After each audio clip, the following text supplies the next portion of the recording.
Hi, and welcome to Ask the Manager. We have our town moderator with us, Jim Kane, who's a former selectman. How many years were you a selectman, Jim? 12. 12. 4 terms. Goes by so fast. It really doesn't does. It really does. Not every Tuesday night went by quickly, but the time itself went by just Yeah. like this. It's amazing. And have you noticed since you're not on the board that time is precious? I appreciate the additional time. I really do in the evening. You don't realize how much time you spend on it until you back away, and then all of a sudden you've, between the kids and whatever else, you have that additional time. But also just prepping for town meeting, the time you spent preparing for the warrants, you may write them, but other people do read them and try to figure out the exact impact they may have. So it took up a great time, but I served with wonderful people.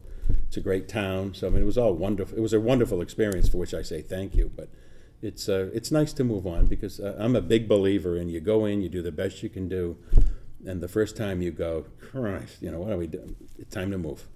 Time to move on. After the umpteenth dog hearing, thank you, it's time to move on. Because by moving on, you open it up, you get other people giving them the chance. Because a lot of people they're a bit intimidated by running for anything but an open seat. Mm-hmm. So I'm a big believer in opening that seat after a period of time and letting the next guy have a shot. So, Which we've had big changes now because John LeBeau has retired after giving us 24 years. It's amazing. And so he was the voice of reason on the board and good man, and now it's going to be different seeing different faces. So we have Michelle Conlon as our new selectman, even though she's not a man, which will come up at town meeting. Damn straight. And then we have Erin Boucher on the School committee. Yep. Yep. And I happened to see an article where the new school committee people commented about being elected and re-elected. And one person said it's an honor to serve. And I thought, it really is. Oh, it is. It really is. It's a special thing, but people need to appreciate the commitment and the time that goes into taking up that responsibility. And there is the burden of doing the best you can for the town, not necessarily what's your personal opinion all the time, and being open to other ideas. I know when I first went on the Board of Selectmen, I was definitely the odd person on that board because it was a different world back then, because that was more than 30 years ago when I first went on, and I was kind of like an invader. So now I think it's more open. I don't think it's as much of a club as it used to be. Well, tough to have a club when you're in front of TV, to be honest with you. Because I served in Marlborough as a city councilor before all this. Mm-hmm. And that was much more enjoyable. Oh, yeah. Because people came to the meeting. It was the same group that were there every Monday night. They came to committee meetings. You don't get anybody to come to a meeting anymore unless they have something of particular concern. And although this is wonderful, I think it's taken a lot away because you don't have people who at the last minute asking you to reconsider something, all legitimate points of view when something's going on in your neighborhood. Mm-hmm. So all of that interaction's gone. During the average meeting, I used to get 6 or 8 texts. What's with this? What's with that? Did Mo buy that tie? Let's not kid each other. But you got all of these different, and you don't want that. Yeah, I'd rather have the people in the meeting. But no, honesty, in my last year, there were these two people who showed up one day, and it was like, who's here? Are they lost? Right. And we went up and asked them, are you here for something? And they're actually there for the sewer commission. So you've they were lost, in the wrong room? They were. But you lose all that interaction. You get an email, that doesn't tell you anything about the person. So I much more enjoyed the personal interaction. Then came this, then came the rainy night. So I'll watch it on TV. Then they never went back again because it's so convenient. Yeah. So you can't have a club when you're on TV. And everybody I served with was always so outright nervous about inadvertently violating the open meeting law. Oh. So everybody, we never text, we didn't email, nothing, because you wouldn't do that. And I think if you look at some towns' meetings, you can see that, boy, that went through quickly. So that you just have to think, especially if you've served. Yeah. Whereas what we always did was there was always that conversation back and forth. And then, to your point, then LeBeau would lean forward and offer, I think some very good observations or insights. And then we would take the vote. It's just tough to have a club when it's on TV. When before I became a selectman, for 2 years I sat at all selectmen and school committee meetings, not with the intention of running, but then they aggravated me, so that's why I ran. I felt that there was a boys' club there, an old boys' club, and I had to break that up. It frustrated me. But they sat there and smoked cigars and That's okay. pipes That's and something we cigarettes. should bring people back. smoked at meetings. It was that bizarre. Oh, no, it was unheard of. To think of Yeah. that just how many years later. Yeah. It really is. So, starting with Article 2, which is town meeting time. Oh, yes. Well, What would you like to tell us about that? Well, after hearing about it for how many years, I thought I would bring forward for a discussion at town meeting if people want to stay with Cushing's or if people want to go with a different method of running our meetings. I don't think it's all that different in terms of how we're going to carry out the meeting, but a different book. One reason is, as far as I know, there's one copy of our Cushing's, and it's in my briefcase. So I think having ease of access is important. I think there are 9 at the library for people to go grab and read beforehand. I happen to like it because there's a very easy outline right in the beginning of the book that basically outlines all of the motions, whether how it's a 2/3, it's a simple majority, or what have you. And everybody can know that. You don't have to wonder. Everybody can just know that because they can open the book and look. Exactly, and I think one of the tenets of town meeting is ease of access. You come in, you participate. You ought to have ease of access to the rule book. Well, the other thing I noticed in the book, because I had to buy one, I have to have that. I love Robert's Rules of Order. I think know you that do. really keeps meetings organized. But that doesn't mean you can't follow parliamentary procedure No, true story. still with town meeting time. The book itself gives you town meeting for dummies. And I don't mean that disrespectfully. I mean, it's a good resource for some insight when you need quick insight. It's oftentimes found in that book itself. So hopefully there isn't a need for a lot of discussion on it, and hopefully people will embrace that.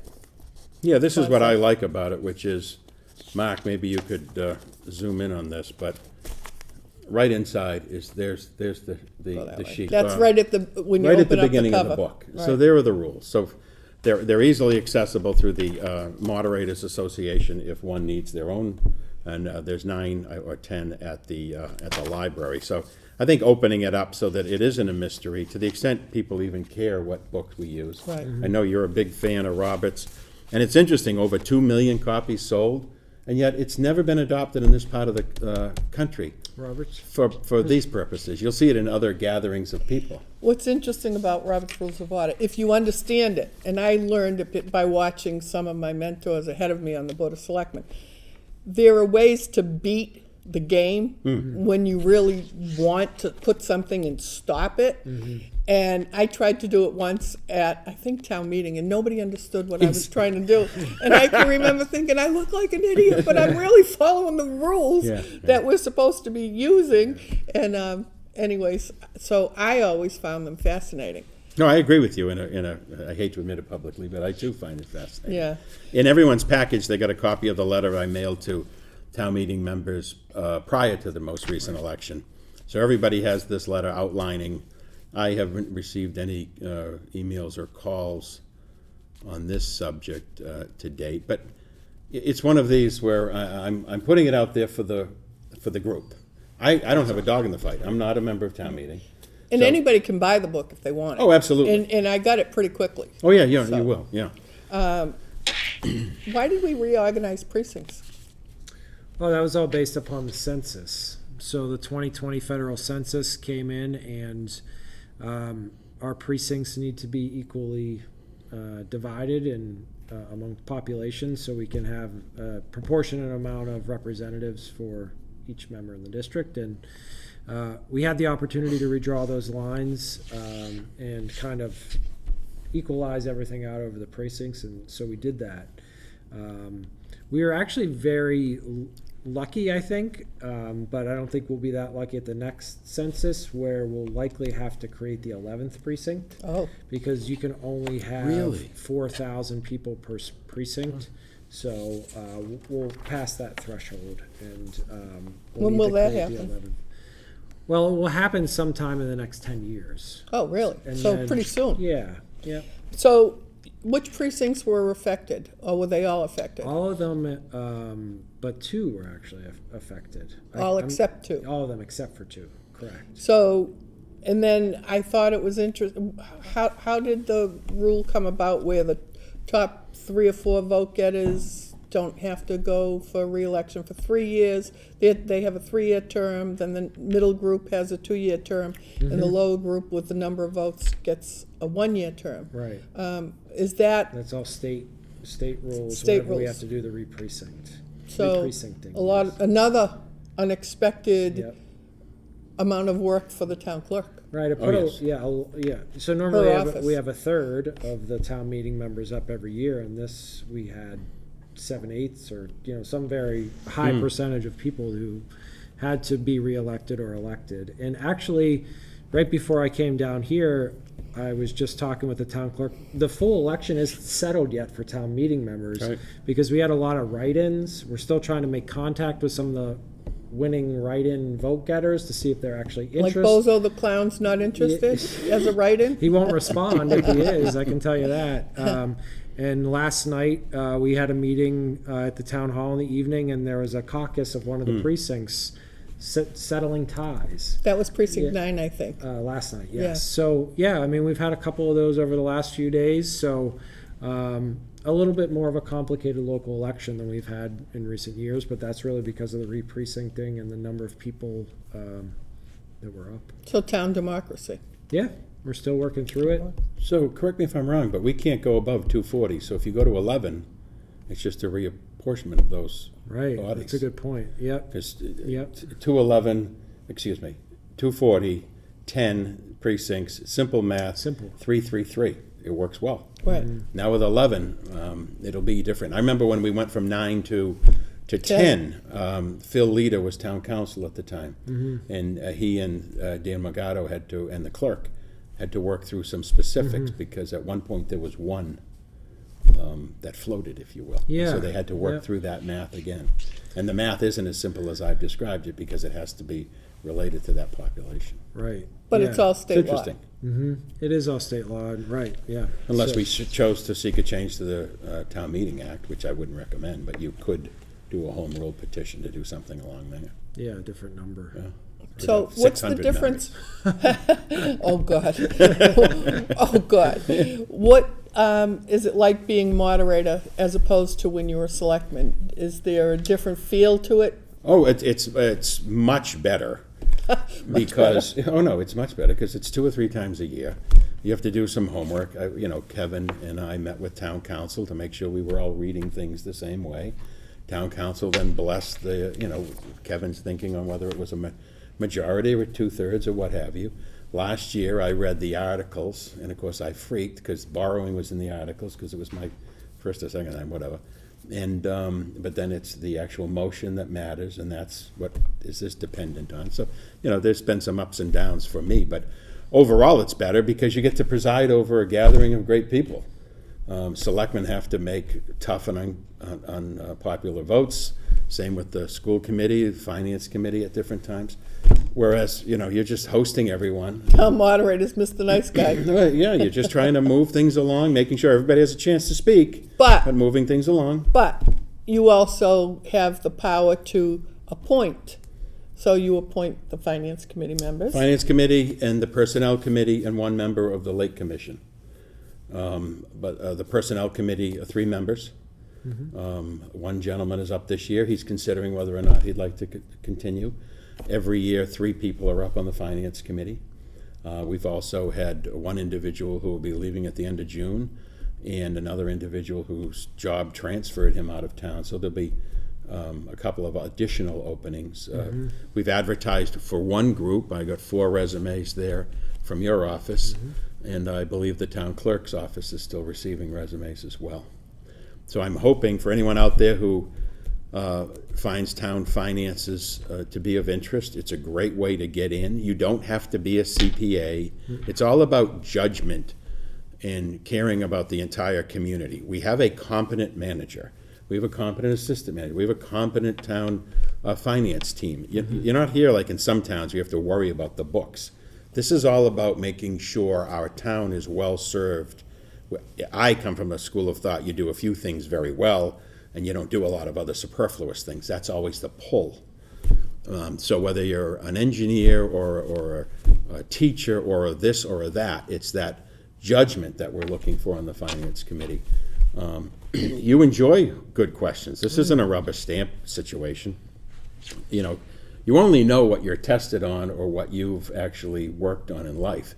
Having someone from a different perspective on a committee who's working in a productive fashion is very helpful, I think, mostly to the manager, because it draws out new ideas. Yeah. I mean, if you think about it like a sports game, if you can draw that analogy, whenever you go to the, you're going to play the last place team, it's a different week of practice. You're kind of walking through things. But when you have to prepare for a big meeting or a big event, and people are going to have good questions and have sharpened their pencils, then what do you do the week before? You get ready, and it makes you look at the numbers and think things differently. So absolutely, we don't enjoy the rubber stamp. I'd rather have the questions and have the best debate. So yeah. So with any luck, some additional people will step forward who haven't been involved. We need that next. I keep talking. I'm doing one term as moderator. God bless. Because if Kevin is I want to be the other end of the spectrum, right? Most moderators are 100 terms, and then they eventually resign. I'm doing one term. I'm out. Because I want other people. I'm 57. I want other people stepping up and getting involved in town. And I think you'll see some more change over the coming years as well. But people have got to get involved. It's true. And I do believe that if people watch the meetings, which you can watch on YouTube, which is great, it's so convenient, they can have a feel for what's happening in town, so that they don't come in and not have any idea of how the meetings flow, or that they have the privilege to ask the questions, they have the right to ask the questions, and just to have a good understanding. But it's not complicated. You just have to have an understanding of town government. That's it. Before we get too far into this, COVID is going up, up, up. So we were at 186, actually, on Friday the 13th. Yeah, so that's the weekly number, right? Up from, so we went from like 137. Yeah, 137 up to, thanks for 186. Yeah, so definitely seeing an uptick. We went from 20 a day to 25 a day on average. Worcester issued a mask advisory through their hospital systems and stuff last week. Our next Board of Health meeting is Friday. They may consider an advisory. I haven't seen the agenda yet, but it's interesting to think about. It's public perception, right? So if we had 20 cases a day in March of 2020, we were having 1 or 2 cases a day and the world was locked down. And these are January of 2022 numbers, right? So as we were just coming down off the surge, we were 25 a day. So if this was January of 22, we'd probably be in masks and not even in this room, right? Because we weren't comfortable. But, as they said, this is going to be a background number. It's always going to be with us, and we'll keep monitoring it. Hopefully it doesn't keep going up, but so will we wear masks to town meeting? Well, it'll be individual discretion, I believe, unless something really changes, over the next day or two. But if Worcester had the advisory to wear masks indoors, where you cannot socially distance, correct? Right. Yep. To go into town meeting in Oak Street, we won't be socially distanced. Well, I think you can. We did that last year when we were there. There was considerable room. But again, I leave it up to the individual. If you have a health issue, if you're not feeling well, right now we've got a few people at work who are out with this virus that's going around. It's quite serious. So if people aren't feeling well, they ought not attend. But if they're feeling at all concerned about it, throw a mask on. And then There's a we'll lot of go people from in there. one place. Yeah, and we'll be. They not can like- spread out. Spread out. Right, They can spread out. they can spread out. But We won't there's- be hurting people, because you know how generally we put the tellers and try to get everybody Right. down. Not under this. We'll let people spread out. Oh, yeah. Good. Department heads will be over there where they are. But unless something horrible happens in the next 24 hours, Yeah. my view is, be concerned about yourself and your neighbors. But if you're coughing, Well, it'll be interesting because the Board of Health meets the day before town meeting. So Yeah. we'll get the expert recommendation, which comes through the regional. It comes through with the staff Commission. recommendation through the Right. regional health and that whole same team. But yep, then we have our 3-member board of health, Dr. Abraham, Mr. Vigent, and Ms. Fishman, who will consider the data and make our decision. Good. what is does that number also track behind it the hospitalization rate? Not specifically for Shrewsbury, but we have the UMass numbers. UMass, Yeah, okay. yeah. But I just those think are, that's interesting. Fascinating. Yeah, I think by it and is. large, that continues to go down. Like the hospitalizations are not going up, and Right. yeah, And that has a real impact on the decision-making that would be done. What I've seen in several workforces is it's the individuals who have not gotten the shot, yep, who have fallen prey to it at work. A couple of people To the have been hospitalization. very, very ill, ICU for days at a time. So having it to me, it alone is one thing. Pay attention, but it's that hospitalization rate that is the more telling tale. And when people are really sick with it, they're really sick. Fortunately, most of the people of recent times aren't as sick. And I hope that doesn't make us not be careful. yeah. And we always get afraid of what we've seen overseas, but now's a good time to look because everything's going back down in Right. the UK and things like that. And they did go up, after as we were going down from the Omicron variant. Right. So yeah, so. So, okay, let's talk about selectmen behind closed doors. You've been a selectman, I've been a selectman. True story. So there have been accusations of recent times out in the public about selectmen making decisions behind closed doors, which left a sour taste in my mouth because, and you've already mentioned, the open meeting law is the open meeting law, and it has to be followed, and that the selectmen are very careful about following the open meeting law to the letter, and so the communication, let's use Beal, for example, Old Beal, I'll call it. There were items on the agenda, there were meetings that were posted, there were meetings on television, it was written in the paper. The selectmen went so far as to take one of their meetings and set it aside specifically and only to talk about Old Beal, with the neighbors and the residents so that they could be heard. So another one of the accusations that gets coupled into this is that that residents can't be heard and that they weren't heard. The residents, in fact, were heard. That meeting went on for multiple hours. I thought it was a good meeting, and I thought and applauded the selectmen for going so far as to set a full meeting aside for that. And it was also part of town meeting, right? So Oh, gosh, yes. how would you comment on that? Yeah, I mean, I think it's interesting, the comments, the board, it's not the legislative body, though as a lot of people may think. It's a 5-member body that, 5 people have to act as one body, right? There's no obligation for any legislature to act as a single body. That's how they pass laws, but, the Board of Selectmen, it's imperative that they act as a single body because they're the single elected executive.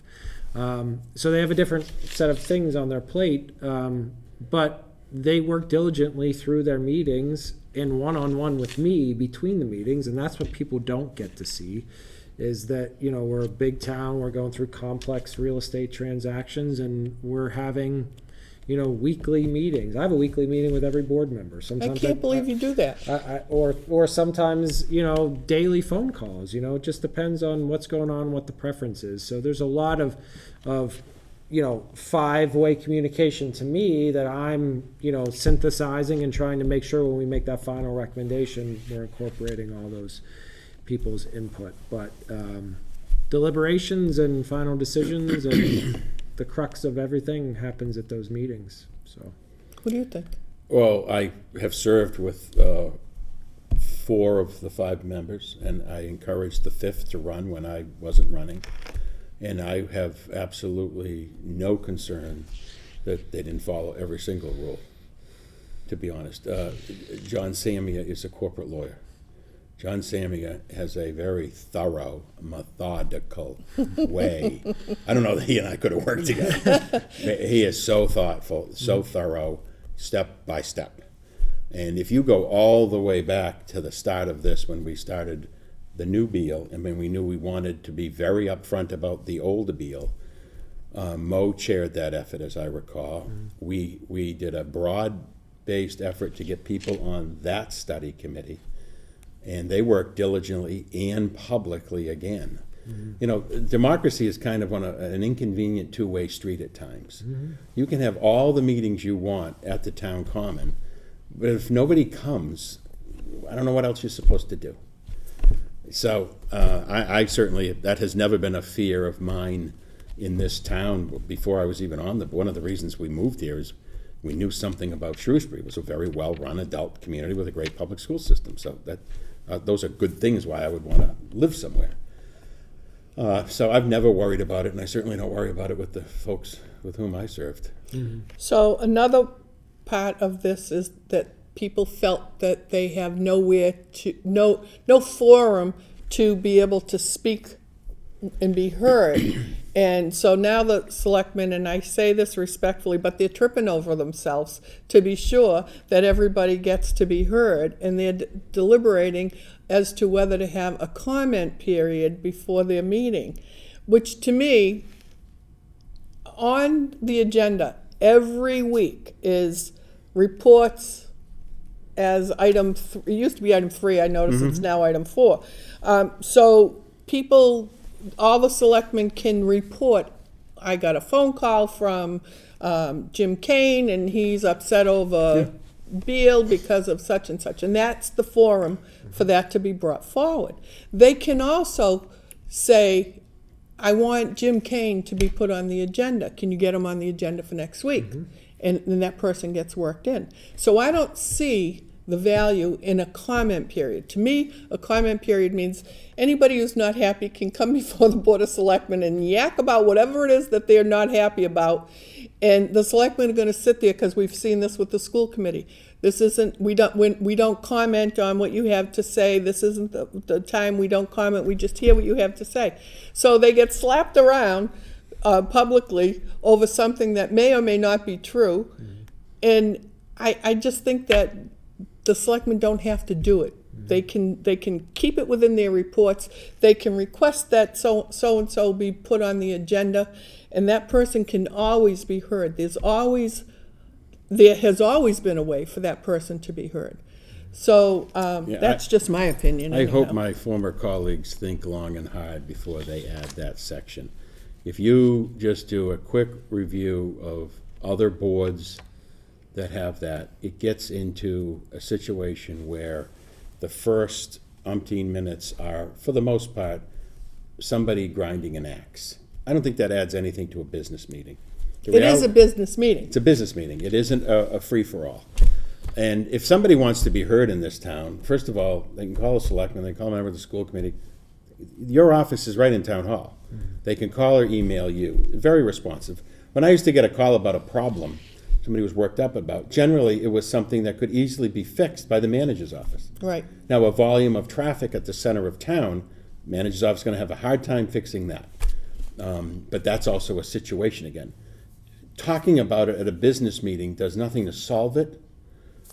So I would hope they wouldn't add that, but everybody's feeling that they need to be triple transparent about everything, and I don't think that's a constructive use of a business meeting. But I just want everyone to know, I did not have a conversation with either of these two gentlemen about this topic before we came on the air.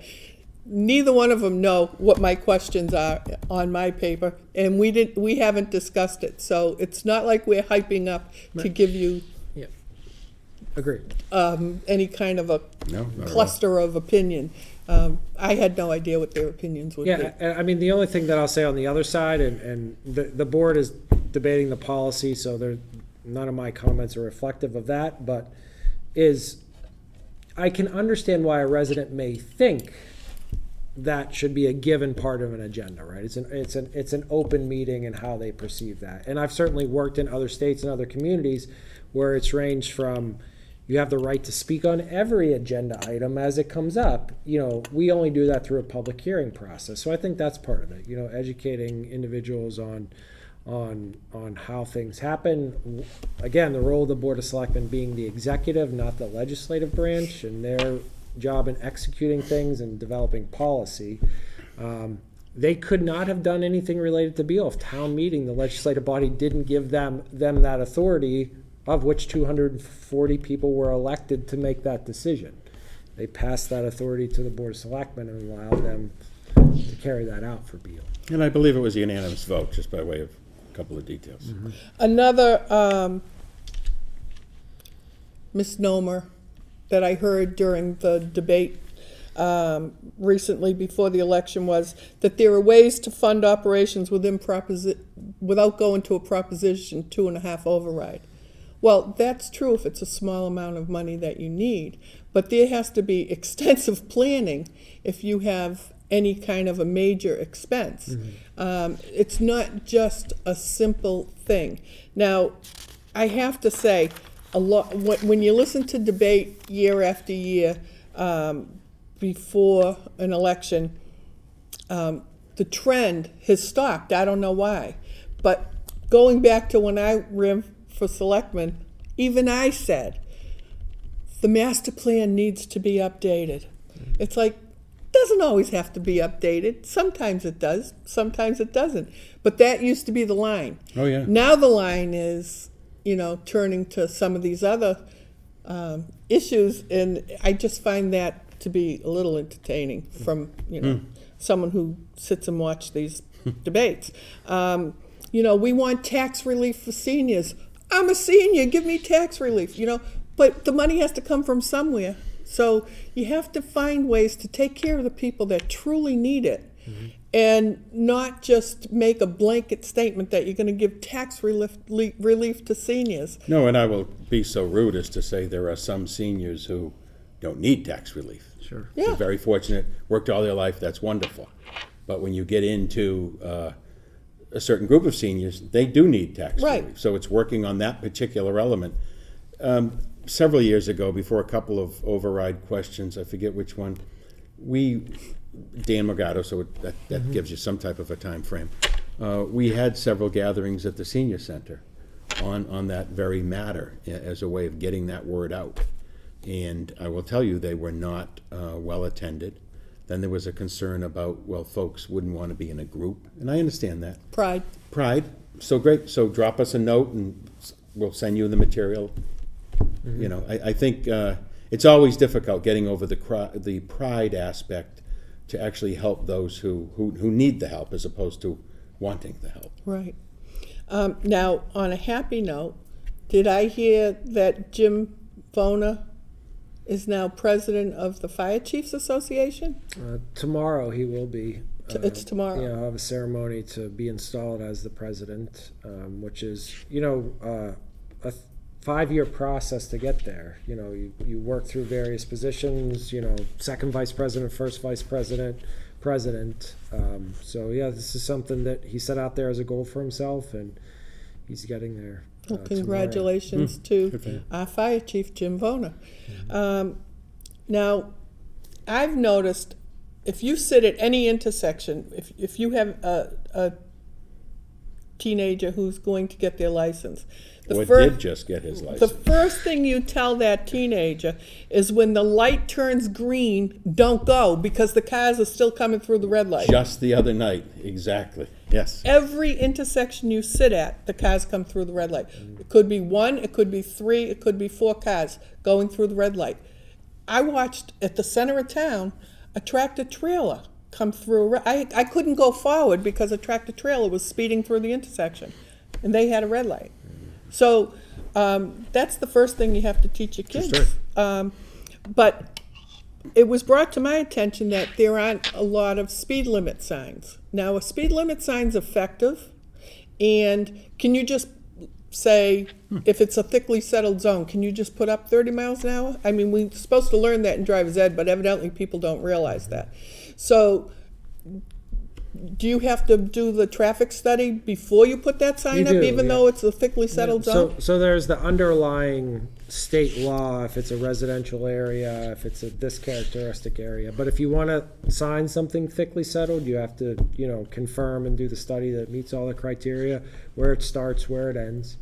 And then if you want to post something other than the underlying, traditional residential speed, then you do have to do a speed study and get the average, and the 87th percentile, the engineer will tell you. And generally, it results in the speed limit being Higher. upped. Yeah, yep. Yes. It Then usually you would means, want it to be, right. right. Yeah. So I think of this all the time, for example, going through Northborough. Davis Street, Oh, it says 25 miles an hour, and there's a curvy part of the road where it makes sense in that area. And then you get on this straightaway part, and it's still 25 miles an hour. And I'm thinking, how did they even get that speed limit? There's no way these cars are going 25 miles an hour. well, in Northborough, don't go 27, Really? from experience several years ago, yeah. Oh, my.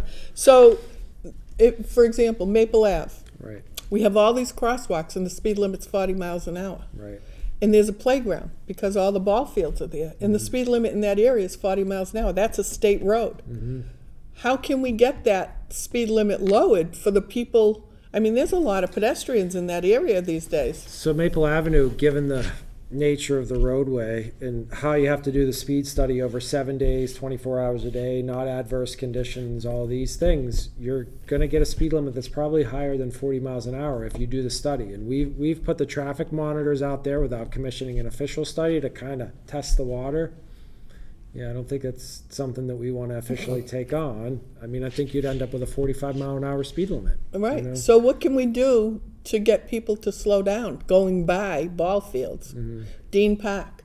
The cars don't go the speed limit near Dean Park. They don't go near Maple Ave. I've seen a lot more traffic enforcement over the past several months than I can recall, other than a couple of years ago. So whether I'm just seeing them or there's an increased focus or I not. think there is an increase. There's an increased focus, and it's part of the, we're hiring 3 additional officers, and one of those officers is dedicated to traffic. So that'll start the cycle, and hopefully we get 1 per shift. Like, that's the goal. And who's going to get the first speeding ticket out of this group? You. Probably me, Oh, no, it'll because be I'm you. talking about it, right? Well, when you do that in a neighborhood, right, we need then the officer goes down and 90% of the people stop to the residents in the neighborhood. In the neighborhood. I know the ones that speed in my neighborhood, they all live there. Yeah. It's not the car coming through. Yeah. In the school buses. School buses love to go flying through my neighborhood. Really? Yeah. So anyways, water restrictions. We have water. Why do we have water restrictions? It's part of our comprehensive water management permit. So we're obligated, and it's actually in our bylaws after that permit was issued, that says we have to enact water restrictions every year. And we can further increase the restrictions if levels of the watersheds are lower than they should be. So it's preemptive. It's not reactive. It's preemptive in order to keep our water supply levels solid throughout the summer months. But people with gardens can water their Yeah, plants. they can water their plants. You're not allowed to do general lawn watering. You can't put during- in sprinklers anymore. daytime Right? hours. Yep. If you do, you have to drill your own well. I think it Yeah, is. you can do. Yeah, you can do it. Can't use And then you have to put a municipal water. sign because everybody calls and complains because Exactly, you're watering exactly, your lawn. exactly. Right. Has the Council on Aging been able to meet the needs of the vulnerable seniors these days? That's a big question. Yes. So, we are taking more initiatives. Actually, the COA director and the Council on Aging is working on two things, bylaws, or not bylaws, but kind of norms of conduct and between the director and the board to help clarify that and build some better policy and programs as a result is the hope. And then continue to implement their strategic plan. There's a couple initiatives that are coming through with COVID funding, actually, that Representative Hannah Kane got for the Do you know her? Better once or twice. $75,000 to establish a food pantry, so the senior center is going to have a large role in that. Probably some other ARPA initiatives on the near time as we're getting to the point where we're going to get that second allocation of funding this summer. So I don't think we ever will meet, but it's an aspirational goal, so we're moving in that direction to improve services. I think there's always that challenge of actually understanding what's needed because of the whole pride issue. I think pride, I think family members are not always in the same area. Yeah. Where before family was around, so they'd be able to watch out for their elders, and now their children are all over the world. And so I think there's that issue. I think there's just loneliness, safety. Oh, yeah. And a lot of times people, whether it's through dementia or just being frail, they're living a very long time in their homes alone. Yeah. And I think there's probably a lot of people out there in dangerous situations that I always worry that we can't identify. You just have no way of even knowing. Right. Yeah. Unless a neighbor gets involved. Right. Yeah, Meals on Wheels is one of our biggest outreach programs, and we have great volunteers and people do check on folks, and they're very diligent. Someone doesn't come to the door, we then do a well-being check. I always love the story of the Meals on Wheels person waiting for the officer to get there, and they don't know how they're going to get in, and the officer goes, "Oh yeah, look, they told us the key is right here." We have that good communications where a family member will call and say, "Hey, my parent lives at 123 Main Street. We always have a key at the bottom of the mailbox if there's anything ever needed." We have that information on file with the police And there's department. also those lock boxes Yep. now that they have for Right. vulnerable people. Yep. Yeah. And the police station has that number Yep. too. They have that number, and we do. And respond. speaking of police, has the social worker started? The social worker started about 2 weeks ago. Yeah. And that person's trained to be with the police? Absolutely. Yep. What hours does he or 1 she to work? 9, 1 p.m. to 9 p.m. One person at this point? Yes. Yep. Monday through Friday, and that gives good interaction with multiple shifts, Yep. and then also good time to follow up with people, daytime, evening, trying to, get people when it's convenient for them. And then we have Article 43, which is about property and tax title and having the ability for the town manager's office to act on that. Yeah, a lot of work that was actually done, that Jim mentioned on the Town-Owned Lands Committee that Mo DiPaolo was the chair. Not only were they looking for lands for Beal project and helping us identify things there, they identified a bunch of properties that had been taken by the town over the last 100+ years that have kind of just sat there, and we're just looking to secure them, secure the asset, reduce our vulnerabilities, and then put a plan together on how we can maybe more actively use some of them, or just at least better understand where they are and what our assets are. And there's also an article to deal with encroachers of town property.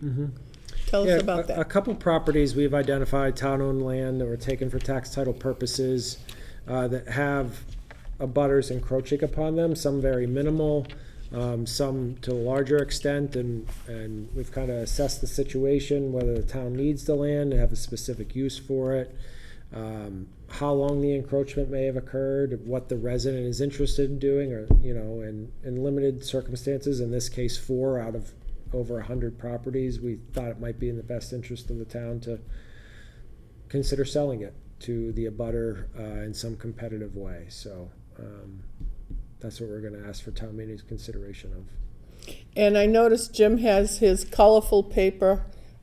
He's clustering articles. Bundling. Bundling. Tell us about your bundles. Well, this was something the legislature allowed under the COVID rules as of a couple of years ago. Previously in Shrewsbury, the rules were always every article must be taken in order, and it can either be approved or denied. It cannot be tabled or in some way put to the side. At last year's annual town meeting, there were a few changes made locally, and one allows for the moderator to bundle. So also in every town meeting member's package, they got this in advance. Last year, I think we were using a more primitive version. This is an enhancement from the manager's office. So Kevin and I sit down and we walk through and talk about what we think is a standalone versus what are items that are related. Obviously, the fiscal year operating budget, we could have bundled it, but we think it's of sufficient significance to stand on its own. But then in this nice color-coded fashion, we took operating budget and related funds, and then there's the override stabilization account, a separate, distinct appropriation. Again, we thought it should be on its own. So we just sought to lump things. Again, anybody can ask any question of any particular item. We can fully debate. It's just that if we can take half the votes that we take, I tend to think it's an efficient way of running the meeting. But then as you look at them, there's several zoning bylaws, which that'll draw a crowd, that are all standalone, along with 3 financial above, which are separate and distinct issues: community preservation committee financials, fund the climate action and resiliency plan. They stand on their own. So we'll take individual votes there. And again, the issue is to ensure there's full and complete debate, but I don't think you need to take as many votes as we had previously had to take under our processes. But again, everybody gets this up front, along with a very thorough package, the articles, the final package from the Finance Committee, a really thorough outline of all items, and a lot of graphics, which when you get into zoning, I think there's nothing better than a picture, because that helps people understand where in town are you even talking about, and then when you get from the where in town, specifically sidelines. Not everybody ever deals with the issue of sidelines, and unless you play in the municipal side or you're a surveyor, you don't necessarily know that. So these incorporated by the planning is extremely helpful, right down to a land disturbance example of a 2-to-1 slope. So I think everything we can do to arm the town meeting member more completely is in the interest of all town meeting members and the town, so that people aren't fumbling around wondering, what is land disturbance? What are you even talking about? You see it there. It's very thorough. You've had this for a few weeks. Hopefully your personal schedule has allowed you to go through it a few times. If you had questions, you called the manager, you called somebody. We'll have the pre-town meeting Thursday evening, the 19th. That's correct. At 6 o'clock at Oak. And we hope all new town meeting, and any town meeting member, anyone could come should they choose to spend their evening with us. But the objective for Saturday is have everyone sworn in, first of all, and for new members to walk them through who have never done this. We don't want it to be a mystery. We don't want it to be anything other than an enjoyable morning in with your neighbors at Oak Middle School. So we'll walk through how you go about being recognized, the bundling, the various articles, just from a technical standpoint. We won't get into we're not going to run 2 town meetings. So the pre-town meeting is not about whether you're for or against a particular item. It's the structure of town meeting and how we'll take those items. Good. A weed study at Old Mill Pond? Yeah, that is currently underway. I haven't seen the results yet, but once we have them, we may be taking some action to help improve that water quality. And that is an initiative that's on this year's warrants as well. We traditionally funded just Lake Quinsigamond Association, but now it'll be all waterways, and we'll certainly still fund the Lake Quinsigamond Association, but we'll address other smaller bodies of water and waterways to ensure their health. What does one call the pond at Dean Park? Is that a pond or?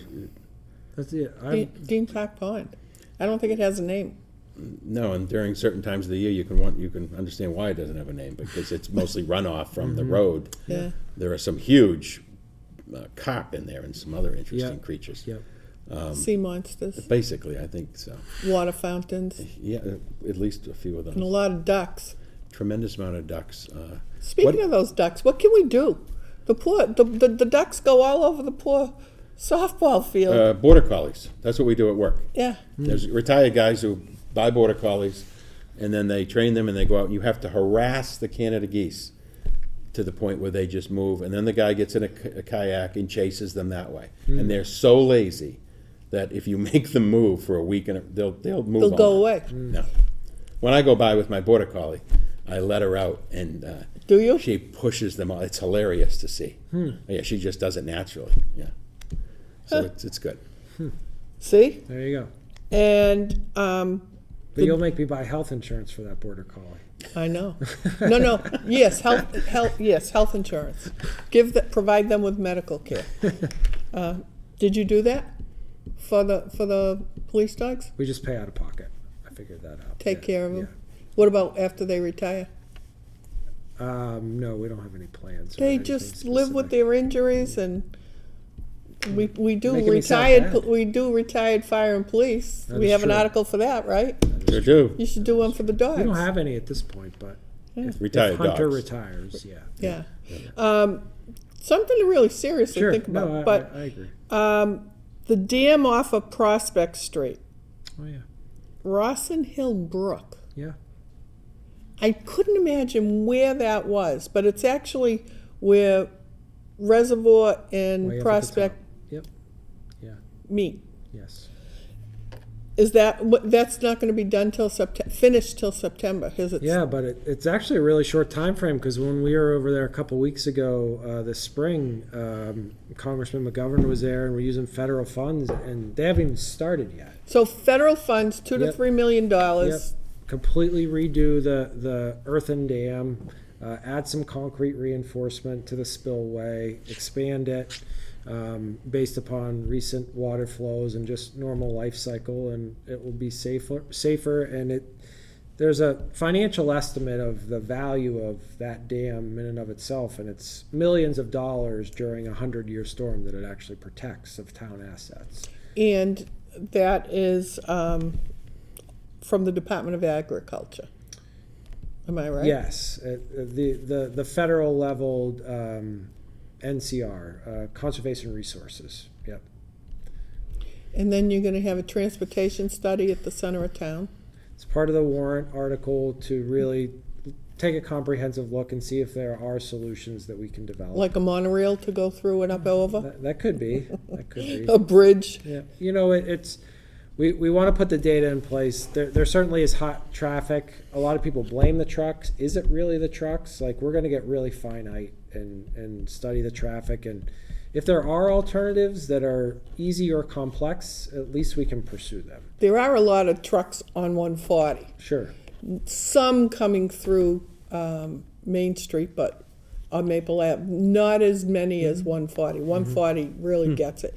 And they just move through that intersection. And I just worry, especially, when you see the pedestrians and the kids after school, and I'm thinking, not just the trucks, but even the cars, they need to, slow down through that intersection. So I know I sound like a retired person. Oh, that's because I am. Okay. Let's see. You have a contract that was just approved and brings us to 2026. We're stuck with you till at least 2026. That's what they say. That's pretty good. And the selectmen were very complimentary, rightfully so, when they did your evaluation. And so we can breathe easy that you're with us till at least 2026.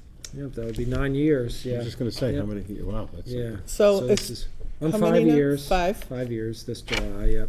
So we'll start the 6th year. Did you ever think you'd be here for 5 years? Yeah. Yeah. Yeah. Actually, we've only had I hoped. 2-3 Yeah. managers in the, Yeah. I how know. many years? They Yeah. I generally know. don't I move just on. want to make sure he stays. Yeah. What do you think of what they had to say? Did you Oh, want it's completely. Yeah. I'm always a great working relationship with the board.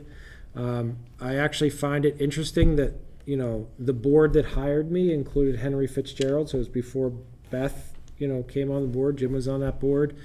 Everyone's gone but Mo, right? Like that. I mean, How many times has that been said? and you know, it doesn't happen here, but, you know, very stable board, good board in Shrewsbury. But, you know, from a town manager standpoint, those are things you kind of worry about. Like, you come and do a job, you move your family, you make career commitments, and then all of a sudden, you know, you're the last one standing, and, you know, people have different interests, and it doesn't always work. But really stable, really happy, pleased with the review, appreciative of their comments, and yeah, very excited to get another contract. And I think I have 10 or more years of work to go beyond this. So tell I'm me, excited. have you ever brought your daughters to Shrewsbury so they could walk through the schools and see what the Well, schools are? we were at the high school on Sunday and all got soaking wet during a lacrosse game. So we're here from time to time. Yeah. But Did you yeah. say you could be going to the school? Oh, they want nothing to do with that. To be quite honest, They wanna stay They put, love their right? friends, and Yes, yeah. I know. It's hard to Yeah. move out of a town once It is. Once the kids kids are get to a ensconced. certain Yeah. age. It's really hard. You have to think of them. My kids are in 7th grade and 9th grade now. Yeah. So yeah, but yeah. Where are you and Joe in terms of contracts? Um, Because having a manager who can work with the superintendent Oh, right. is a damn good thing as well. Yeah. yeah, 'Cause yeah. you know each other's styles, you have each other's backs. Yeah. So there's a natural, perhaps a little bit of rub once in a while, but Yeah. it's always better for I think a town Yeah. if When the they can two work top together. know each other. Yeah. I don't know exactly where he is in his contract cycle, to be honest with you, but So the selectmen, an article to change it to select board? So I read, yes. I find that to be personally exciting. I know there are other people with other opinions, but when I first became a selectman, I went to a woman elected to municipal office dinner and luncheon at a Mass Municipal Association meeting, and there were all these really stuffy women there, and all they ate was salad for lunch. But I suggested that they statewide change the name to something more generic. And these women with their bouffant hairdos were very insulted that I would even consider changing the name of their board in their town. I am so excited. I hope people vote for that select board. I don't know if select board's my favorite way of calling it, but I think it will be long in coming, because I was a select man and I had a problem with that. Now, building height, going up to 75 feet, another article for town meeting. the option to go up to, the option to go up to 75 feet through a special permit process. Right. Only in the limited industrial zone. I have to call a resident back, but I got a letter from a nice gentleman, Mel Kraus, and I just need him to know that it's not, we're not putting Townwide. up high-rise towers in residential districts. And it's also I'll at the call him, planning board's discretion. So Correct. if it doesn't make Yep. sense for that 75-foot building to be in even that Yes. industrialized zone, Correct. it won't go there either. Right, if it's gonna shadow residential, all those things would be Right, considered. they're protected. Correct. So I find that to be exciting Yep. myself, because it's progress that we need Mm-hmm. to stay current and competitive, but yet it still protects the neighborhoods. It still protects the people that would have concerns, Mm-hmm. because it is at the planning board's discretion. It is. Yes, it does. So I think this, you think, oh, how many articles are there this time? But Only there's 46. Yeah. 47, 48, 46. whatever. There's a lot of meat to this town meeting, and so people need to come rested so that they can really be psyched to be a part of Yep. what's coming before them. Yes, With that, 8:30 Saturday morning. Saturday morning, 8:30 at Oak. Oak Right. Middle School. And Pre-town meeting, if I could, pre-town meeting Thursday, 6 p.m. this Thursday. this Thursday And our time is up. Our hour is up. already. It's Thanks amazing. for watching. We'll see you next time.